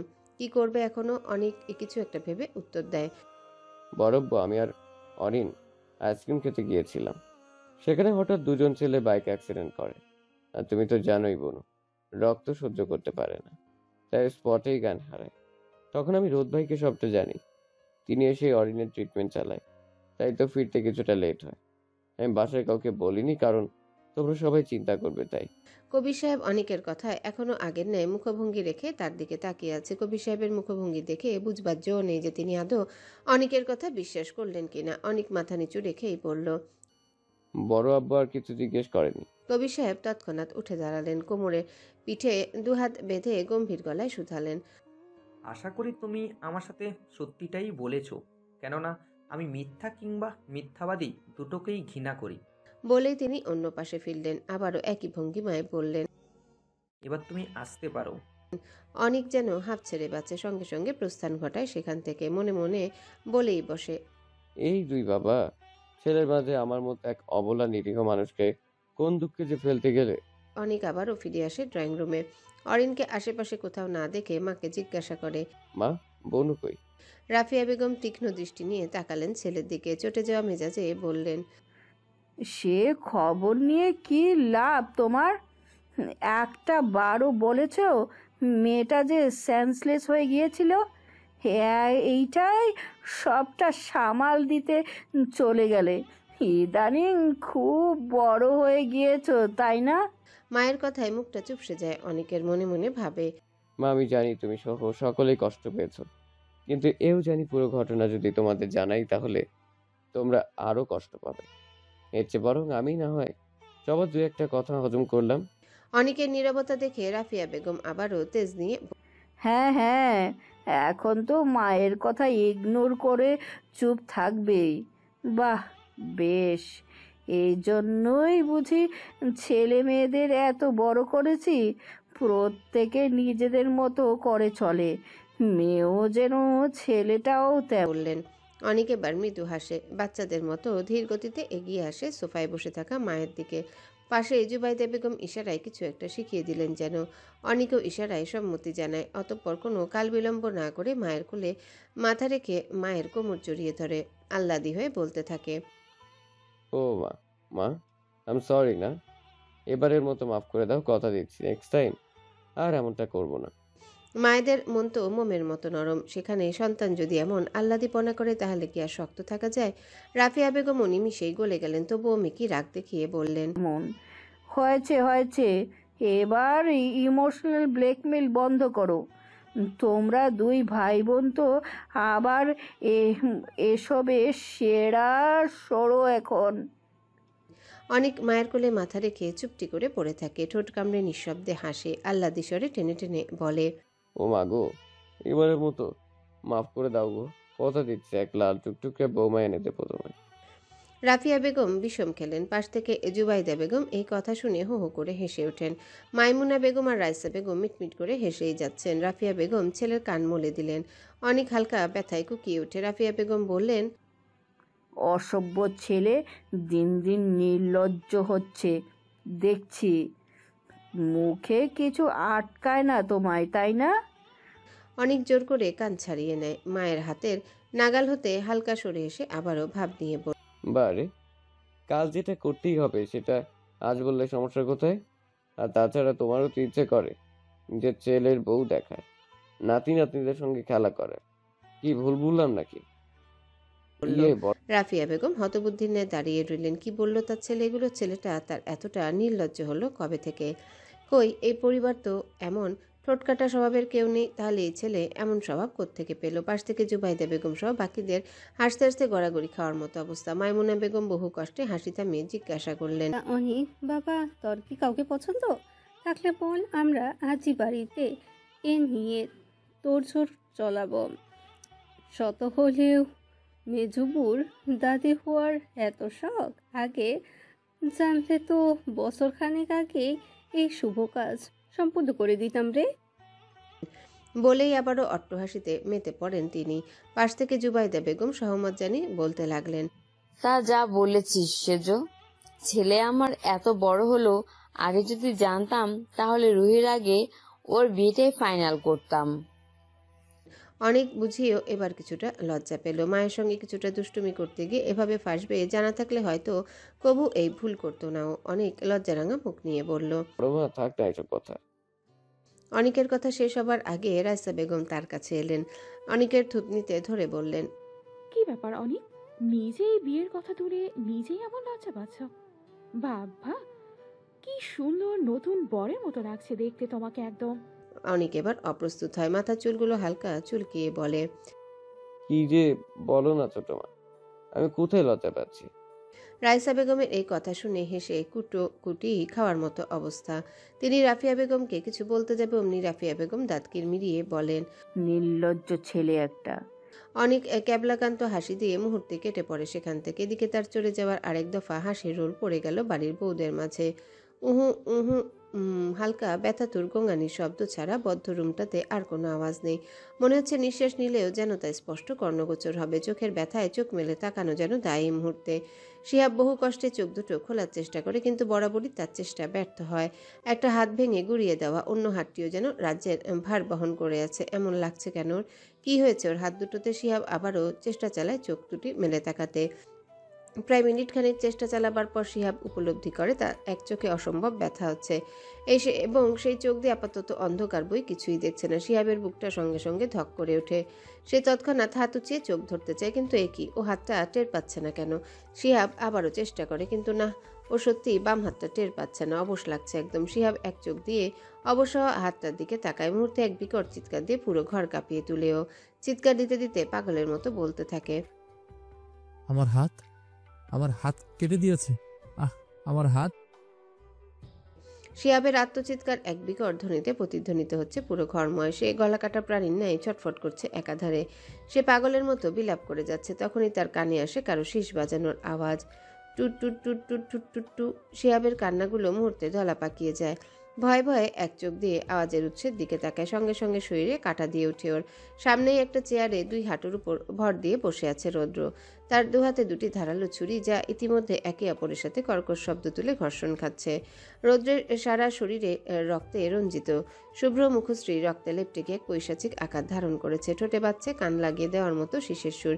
শিহাব ভয়ে কেঁপে ওঠে, কাপা কণ্ঠে বলে, তুমি রৌদ্র না? রৌদ্রর হাত দুটো থেমে যায়। সরু চোখে তাকায় শিহাবের দিকে, মুখে শয়তানি হাসি টেনে বলে ওঠে, রৌদ্র না। বলেই চেয়ার ছেড়ে এগিয়ে আসে শিহাবের দিকে। শিহাব রৌদ্রের এগিয়ে আসা দেখে কাপা কাপা কণ্ঠে বলল, ছেড়ে দাও আমায়, আমি ভুল করেছি, আমায় ক্ষমা করে দাও, আমি আর কোনোদিন অরিনের। বাকি কথা শেষ করবার আগেই রুদ্র শিহাবের মুখ বরাবর সজোরে লাথি দেয়। শিহাব ব্যথায় কুকিয়ে ওঠে, তার নাক বেয়ে ফিনকি দিয়ে রক্তবাহিত হতে শুরু করে। রৌদ্র তার চুলগুলোকে মুষ্টির ভেতর নিয়ে চোয়াল শক্ত করে বলল, আমার সানশাইনের নামও যদি তোর ওই মুখে ওঠে, তাহলে এবার তুই নিজের জীবটাও হারাবি। শিহাব আটকে ওঠে, নিজের সকল ব্যথা ভুলে কান্না জড়ানো কণ্ঠে বলতে থাকে, মাফ করে দাও আমায়, প্লিজ ছেড়ে দাও, মেরো না আমায় প্লিজ। রৌদ্র শিহাবের চুলগুলো ছেড়ে দেয়, ওর দিকে চোয়াল শক্ত রেখে জবাব দেয়, না, তোকে আমি প্রাণে মারবো না, কারণ আমি রৌদ্র কাউকে প্রাণে মারি না, কেননা আমি চাই না কোনো নর্দমার কীটকে মেরে নিজের হাত দূষিত করতে। বলে সে আবারও শিহাবের সামনে হাঁটু গেড়ে বসে। শিহাবের সামনে একটা আয়না ধরে বলে, দেখ তো তোর চেহারাটা এখন কেমন লাগছে। শিহাব সাথে সাথে তাকায় নিজের প্রতিবিম্বের দিকে। মুহূর্তে আরেক বিকট চিৎকার বের হয়ে আসে তার মুখ থেকে। পিছনের দেয়ালের সঙ্গে মাথা বাড়ি দিতে দিতে কাঁদতে থাকে, কান্না জড়ানো কণ্ঠে বলে ওঠে, এতটা ভয়ানক করে দিলে আমার চেহারাটা, এর চেয়ে ভালো ছিল তুমি আমায় মেরে ফেলতে। রৌদ্র তার কথায় বাঁকা হাসে, তীক্ষ্ণ দৃষ্টিতে তার দিকে তাকিয়ে বলতে থাকে, তোর ভাগ্য ভালো যে এই রৌদ্রের জীবনে এক মায়াবিনী আষ্টে পৃষ্ঠে জড়িয়ে আছে, যার সাথে সারা জীবন বাঁচার বড্ড লোভ আমার। তাই তো কাউকে মেরে তার কাছ থেকে চিরতরে দূরে সরতে চাই না। বিশ্বাস কর, আমার যদি কাউকে মেরে ফেলার অনুমতি থাকতো, তাহলে আমি সবার আগে তোকে শেষ করতাম। কিন্তু আফসোস, ইটস মাই ব্যাড, তোকে আমি মারতে পারবো না। শিহাব কান্না ভুলে অবাক চোখে তাকিয়ে রয় রৌদ্রের দিকে। অতঃপর ভেঙে আসা গলায় বলে, তুমি একটা উন্মাদ সাইকো। ওরই যদি জানতে পারে তুই এমন, তাহলে ও কোনোদিনও তোকে ভালোবাসবে না। রৌদ্র আবারও বাঁকা হাসে, হিসিয়ে বলে ওঠে, আগে জানলে তো এই পৃথিবীতে এমন কেউ নেই যে কিনা রৌদ্রর থেকে তার সানশাইনকে আলাদা করবে। ও শুধু আমার, শুধুই আমার। ওর জন্য আমি কেবল সাইকো না, বড্ড উন্মাদ। বলেই হুঙ্কার দিয়ে ওঠে রৌদ্র। অতঃপর আবারও শিহাবের চুল মুঠোয় নিয়ে কটমট করে বলল, তোর কত বড় সাহস কুত্তার বাচ্চা, আমার সানশাইনের গায়ে টাচ করতে যাস? দেখ তাকিয়ে, যে হাত ওকে টাচ করেছে সে হাত আমি কেটে কুকুরকে খাইয়েছি। যেই চোখ আমার সানশাইনকে দেখেছে সে চোখ আমি উপড়ে ফেলেছি। তোর কলিজা কত বড় রে! এই ইফতেখার এহসান রৌদ্রের কলিজায় হাত দেওয়ার কথা ভাবে। শালা বাস্টার্ড, তোর কলিজা টুকরো টুকরো করে রাস্তার কুকুরকে খাওয়াবো। রৌদ্র শিহাবকে ছেড়ে দেয়, দু হাতের উপর নিজের ভর পেছনে ঠেলে দিয়ে বিরাট কণ্ঠে ডেকে ওঠে। শাহজাহান! সেকেন্ডের ব্যবধানে বিদ্যুৎ গতিতে ছুটে আসে লোকটি। শিহাবের দিকে তাকানোর সাহস হয় না, তার কি ভয়ঙ্কর চেহারা হয়েছে সুশ্রী সুদর্শন পুরুষটির। শাহজাহান বিনীত কণ্ঠে বলল। রৌদ্রের কণ্ঠে গাম্ভীর্যের আভাস। ওই রুম থেকে ওই 3 বাস্টার্ডকে নিয়ে আয়। শাহজাহান তৎক্ষণাৎ মাথা নাড়িয়ে ছুটে যায় অন্য রুমে। অতঃপর মিনিট 5 পর 3 জন লোককে ধরে বেঁধে নিয়ে আসে কয়েকজন মিলে। এই 3 জন আর কেউ না, ওই লোকগুলো যারা কিনা শিহাবের কথায় অরিনকে তুলে এনেছিল। 3 জনের অবস্থায় বেহাল করুন। একজনের হাত কেটে দেওয়া হয়েছে তো অন্যজনের পা, আরেকজনের এক চোখ উপড়ে ফেলা হয়েছে। রক্তে রঞ্জিত সকলের পা থেকে মাথা পর্যন্ত। রৌদ্র লোকগুলোর দিকে না তাকে একটা ছুরি হাতে নেয়, পরে ছুরিটা হাতে নিয়ে উল্টে পাল্টে বলে ওঠে। আমার সানশাইনকে যেন কি বলেছিলি তোরা? আর একটু বলতো। লোকগুলো ঘাবড়ে যায়, শরীরের ব্যথায় চোখ মুখ কুচকে আসছে তাদের। নীরব ভূমিকা পালন করে তারা। রৌদ্র তাদের চুপটি দেখে হুঙ্কার ছেড়ে বলে ওঠে। শালা কুত্তার বাচ্চা, কথা বলবি নাকি এক্ষুনি জবাই করবো সব কটাকে। একদম জবাই করে রাস্তায় ফেলে দিয়ে আসবো। উপস্থিত এই সকলে আবারও ভয়ে সিটিয়ে যায়। তা পরপর শুকনো ঢোক গিলে রৌদ্র এবার মেজাজ হারিয়ে বসা ছেড়ে উঠে দাঁড়ায়। হাতে তার এখনো রক্তে রঞ্জিত ধারালো ছুরিটা। রৌদ্র ছুরিটার অপর পাশ দাঁত দিয়ে কামড়ে ধরে দুহাতে শার্টের হাতে গুটিয়ে এগিয়ে আসে লোকগুলোর সন্নিকটে। অতঃপর কোনো কথা না বলে সামনে থাকা 3 জনের মধ্যে থেকে একজনের পেট বরাবর সজোরে লাথি বসিয়ে দেয়। লোকটা তৎক্ষণাৎ আক্রমণে সামলে উঠতে না পেরে কয়েক কদম পিছিয়ে যায়। ব্যথায় উবু হয়ে পেট আঁকড়ে কুকরিয়ে ওঠে। রৌদ্র থামল না, পাশের জনের নাক বরাবর এক নাগারে শরীরের সর্বশক্তি দিয়ে পাঞ্চ মারতে থাকে। লোকটার নাক ফেটে যাচ্ছে, তাই অবস্থা। লহু গড়িয়ে পড়ছে অবলীলায়। লোকটা ব্যথায় ছটফটিয়ে উঠে হাত পা ছুটতে থাকে, কিন্তু এতে রৌদ্র থামলে তো।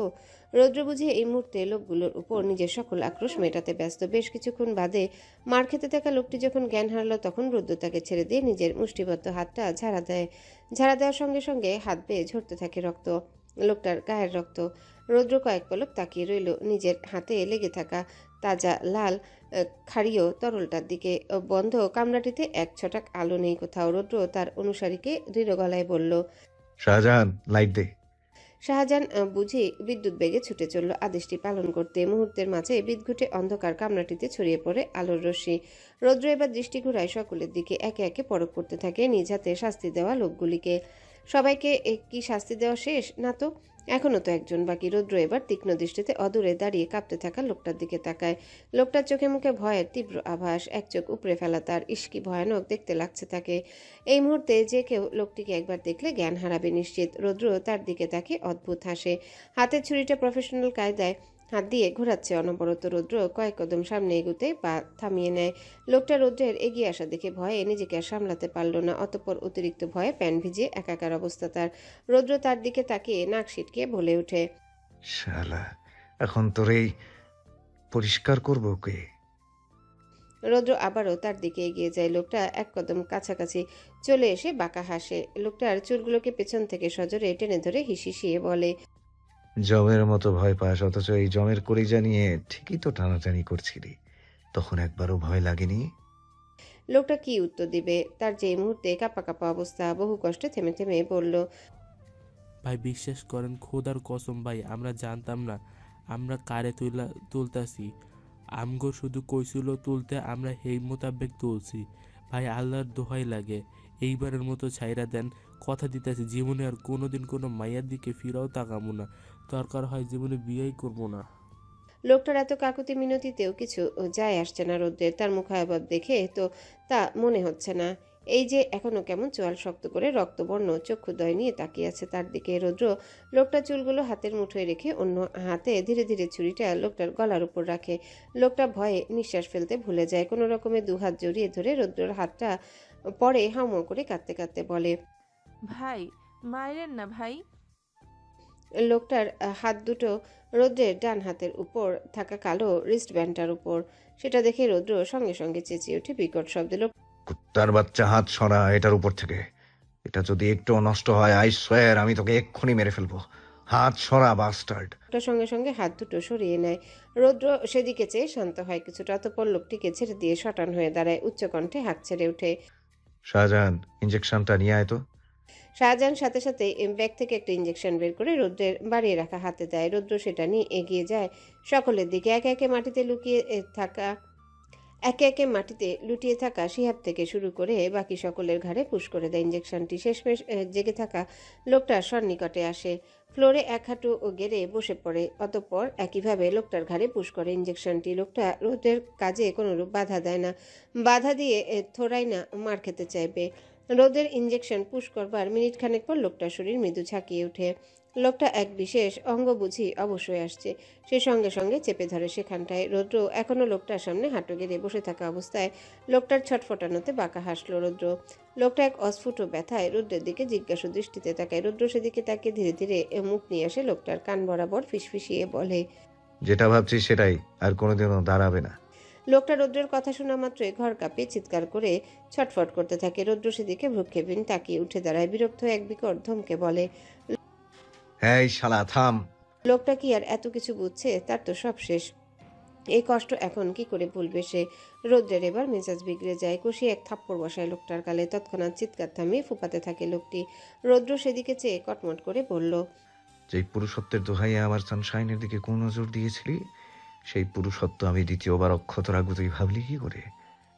আর সবচেয়ে বড় কথা, এখান থেকে প্রাণে বেঁচে ফিরে তোরা দ্বিতীয়বার কোনো মেয়ের ক্ষতি করবি না, তার কি গ্যারেন্টি আছে?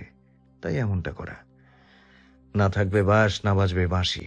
রৌদ্রের কথায় এমন এক পরিস্থিতিতেও শাহজাহান নিঃশব্দে মিটমিটিয়ে হাসতে থাকে। আর কেউ বুঝুক আর না বুঝুক, সে তো বোঝে তার বস যে এক উন্মাদ প্রেমিক। রাত 12:10। রৌদ্রের বাড়িতে ফিরতে প্রায় অনেকটা রাত হয়। সে ভেবেই নিয়েছে এতক্ষণে সকলে ঘুমিয়ে পড়েছে। অবশ্যই এটা রৌদ্রের জন্য ভালোই হয়েছে, কেননা এত রাত করে বাড়ি ফেরার দরুন কেউ দেখলে অবশ্যই দিয়ে একটা প্রশ্ন করবে বই কি। রৌদ্র বাড়ির ডুপ্লিকেট চাবি দিয়ে বাড়িতে ঢোকে। ড্রয়িং রুমের লাইট বন্ধ দেখে স্বস্তির নিঃশ্বাস ছাড়ে। পরে নিঃশব্দে হাঁটা ধরে সিঁড়ির দিকে। যেই না সিঁড়িতে এক পা রাখবে অমনি পেছন থেকে ভেসে আসে এক গম্ভীর পুরুষালী কণ্ঠ। দাঁড়াও, এত রাত অবধি কোথায় ছিলে? বাবার কণ্ঠ পেয়ে পা দুটো থমকে দাঁড়ায় রৌদ্রের। সাথে সাথে পেছনে ফিরে দেখতে পায় তার বাবাকে, যিনি এখন অন্ধকারে ড্রয়িং রুমের সোফায় গায়ে লিয়ে বসে আছেন। রৌদ্র ভ্রুকুটি করে তাকায় সেদিকে, গম্ভীর গলায় বলে, তুমি এত রাতে এখানে বসেছে, শরীর খারাপ লাগছে? কবির সাহেব বসা ছেড়ে উঠে দাঁড়ান, হাত বাড়িয়ে ক্ষুদ্র ল্যাম্প লাইটটা জ্বালিয়ে দেন। এতে সম্পূর্ণ ড্রয়িং রুম আলোয় আচ্ছাদিত না হলেও কিছুটা অন্ধকার মুক্ত হয়। কবির সাহেব কোমরের পেছনে দুহাত বেঁধে গম্ভীর মুখে এগিয়ে আসেন ছেলের দিকে। সামনাসামনি এসে আগের ন্যায় গম্ভীর গলায় শুধালেন, আমি যেই প্রশ্ন করেছি সেটার উত্তর কিন্তু এখনো পাইনি। রৌদ্র মোটেও ভরকায় না, মুখভঙ্গি একেবারে স্বাভাবিক রেখে গম্ভীর কণ্ঠে উত্তর দেয়, কোথায় আর থাকবো, হসপিটালে ছিলাম। কবির সাহেব কি আদৌ বিশ্বাস করলেন ছেলের কথা? কই, তার মুখভঙ্গি দেখে তো তা বুঝবার জো নেই। তিনি আবারও বললেন, সত্যি বলছো? রৌদ্রের ভ্রুজোড়া আবারও কুঁচকে আসে, গলায় খানিকটা পরিবর্তন এনে বলল, তোমার হঠাৎ মিথ্যা মনে হবার কারণটা কি জানতে পারি? কবির সাহেব মৃদু মাথা ঝাঁকালেন, চোখের হাই পাওয়ারে চশমাটা খুলে হাতে নিলেন, চোখ তুলে ছেলের দিকে তীক্ষ্ণ দৃষ্টিপাত করে বললেন, তোমার হসপিটালের রিসেপশনিস্ট বলল তুমি নাকি হসপিটাল থেকে আরো 3 ঘন্টা আগেই বের হয়েছো। রৌদ্র এবার খানিকটা চমকায়, অথচ বাহির থেকে একদম স্বাভাবিক। সে এবার হালকা মেজাজ দেখায়। বাবা, আমি কি এখন নিজ ইচ্ছা অনুযায়ী কোথাও যেতেও পারবো না? কবির সাহেবের মুখভঙ্গি আগের ন্যায়। তিনি এবার নিরেট কণ্ঠে বললেন, পারবে, অবশ্যই পারবে, কিন্তু সেটা হতে হবে সকলের জন্য মঙ্গলজনক। থামলেন তিনি, ছেলের থেকে দৃষ্টি সরিয়ে ঘুরে দাঁড়ান অন্যদিকে, অতঃপর ব্যগ্র কণ্ঠে বলেন, যাও ঘরে যাও, রেস্ট নাও। বলে তিনি হনহনিয়ে চলে গেলেন নিজের কামরায়। অন্যদিকে রৌদ্র এখনো একই ভঙ্গিতে দাঁড়িয়ে সেখানটায়, মনে মনে হিসাব মেলাচ্ছে কিছুর। পরে নিজের ভাবনার ইতি টেনে চলে আসে নিজের রুমে প্রবেশ করে হাতে থাকা অ্যাপ্রনটি ছুঁড়ে ফেলে খাটের উপর। আজকে মাথাটা বেশ ধরেছে ওর, তার উপর শরীরটাও বেশ ক্লান্ত। হয়তো একটা লম্বা শাওয়ার নিলে কিছুটা স্বস্তি মিলবে ওর। যেই ভাবা সেই কাজ। রৌদ্র আর কিছু না ভেবে কাবার থেকে টাওয়েল আর ট্রাউজার নিয়ে চলে যায় ওয়াশরুমে। প্রায় 20 মিনিটের লম্বা শাওয়ার শেষ করে বেরিয়ে আসে রৌদ্র। গলায় টাওয়েল পেঁচিয়ে এক হাত দিয়ে চুলগুলো মুছছে কোনো রকম। পেটানো গায়ে বিন্দু বিন্দু পানি এখনও নিজের ছাপ বজায় রেখেছে। রৌদ্র খাটের সামনে এসে ভেজা টাওয়েলটা খাটেই ছুঁড়ে ফেলে, অতঃপর চুলগুলো হাত দিয়ে ঝেড়ে এসে দাঁড়ায় ড্রেসিং টেবিলের সামনে। রৌদ্র গায়ে বডি লোশন লাগাতে থাকে, ঠিক তখনই তার কান দুটো সজাগ হয়। হালকা ভিড়িয়ে রাখা দরজার ওপাশ থেকে কারোর পায়েলেরই নিচেনি শব্দ বেশ শুনতে পাচ্ছে। রৌদ্রর কপালে দুটো ভাঁজ পড়ে।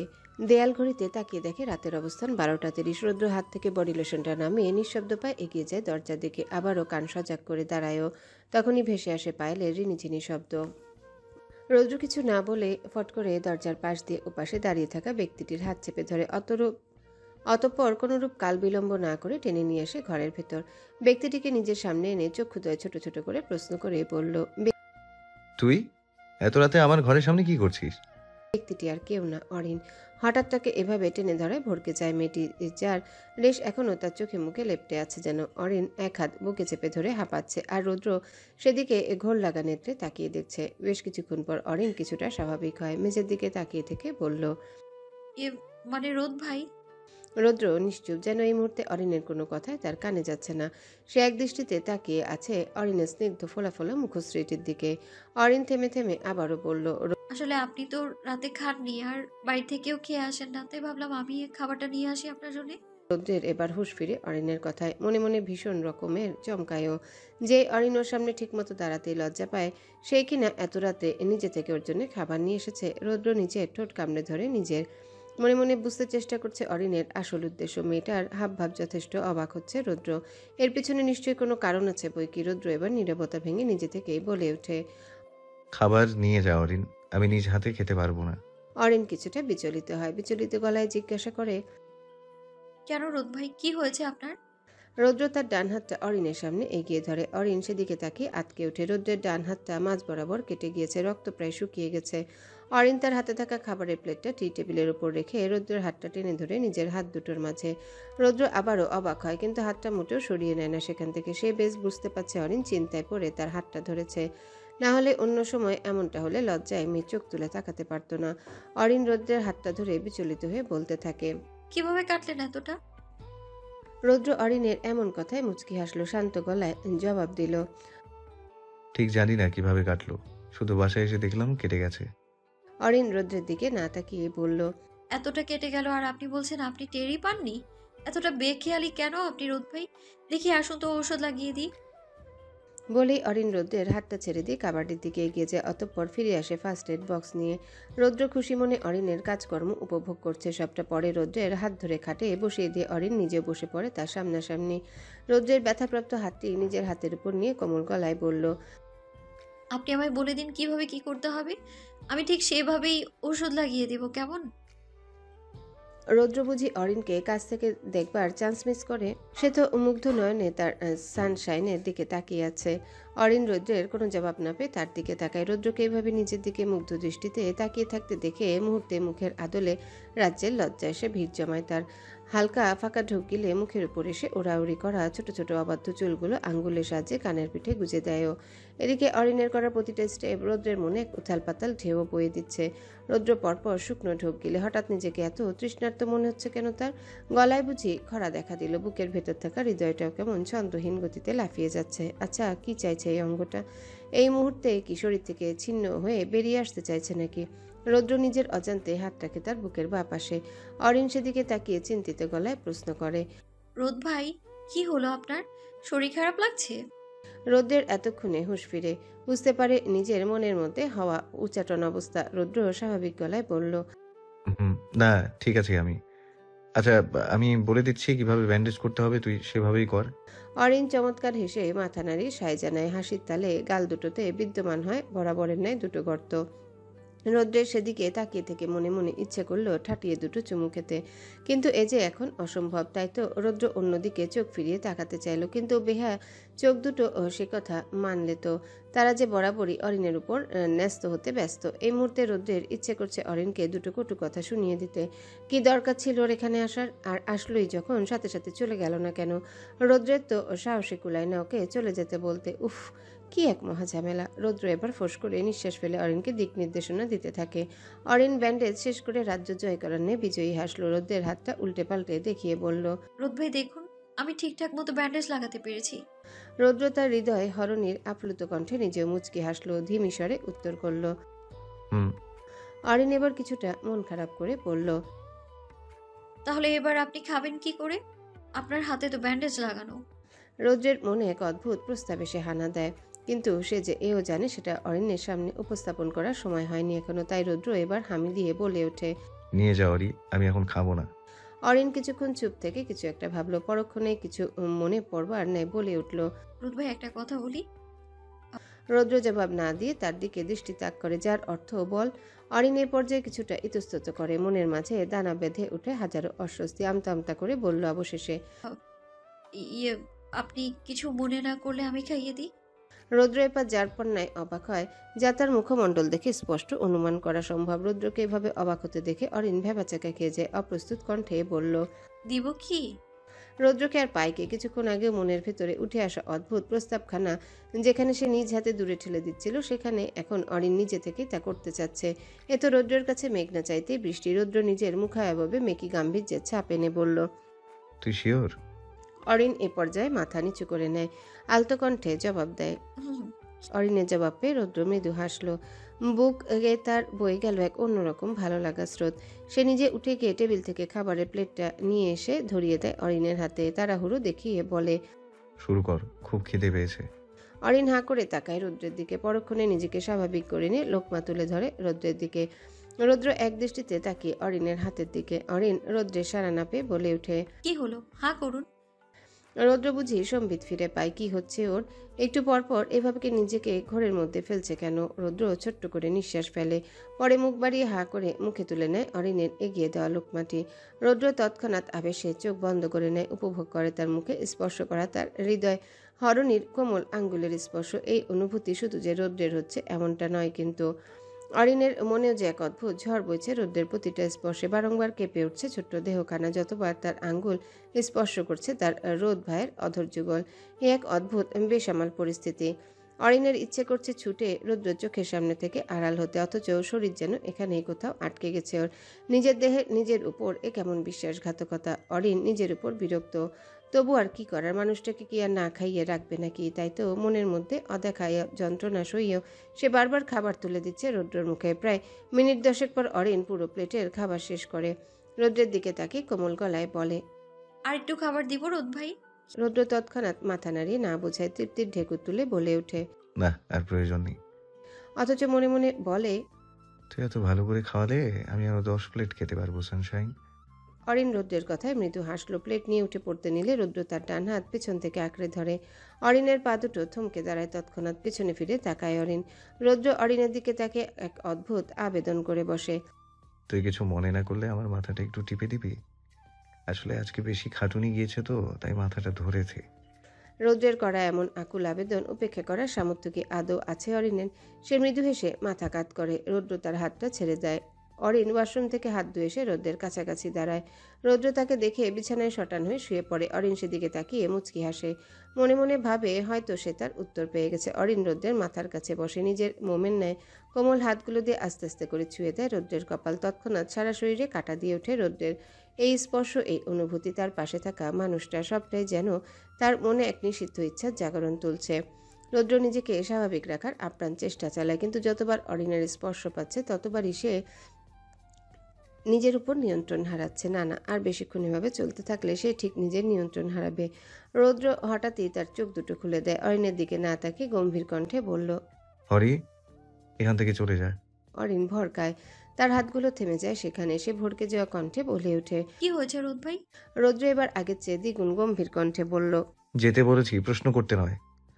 অরিন অবাক চোখে তাকিয়ে রয় রৌদ্রের দিকে। কিছু বলতে যাবে তার আগে আবারও কানে আসে রৌদ্রের রাগান্বিত কণ্ঠ, আই সেড লিভ নাও। অরিন সাথে সাথে উঠে দাঁড়ায়। এই মুহূর্তে রাগ হচ্ছে তার প্রচুর। কিছুক্ষণ আগেও তো রোদ ভাই ঠিক ছিলেন, কত নরমভাবে কথা বলছেন, আর এখন অরিন কিছু না বলে সেখান থেকে 2 কদম আগাতেই পেছন থেকে ভেসে আসে এক শিহরণ জাগানো শীতল কণ্ঠ, হরি, একজন প্রাপ্তবয়স্ক পুরুষের কক্ষে দিন রাতে আসাটা রিস্কি। কথাটা কর্ণগোচর হওয়া মাত্রই থমকে যায় অরিন। পা দুটো বুঝিয়ে কোনো এক অদৃশ্য বেড়াজালে বন্দী হয়ে পড়েছে।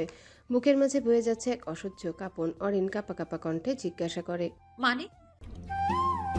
হ্যালো বন্ধুরা, পরবর্তী পার্ট খুব তাড়াতাড়ি আসবে, তো সবাই অপেক্ষায় থাকো। আর চ্যানেলটি যারা এখনো সাবস্ক্রাইব করোনি তারা পরবর্তী পার্ট দেখার জন্য চ্যানেলটি সাবস্ক্রাইব করে রেখো। ধন্যবাদ সবাইকে, আমাদের সাথেই থেকো।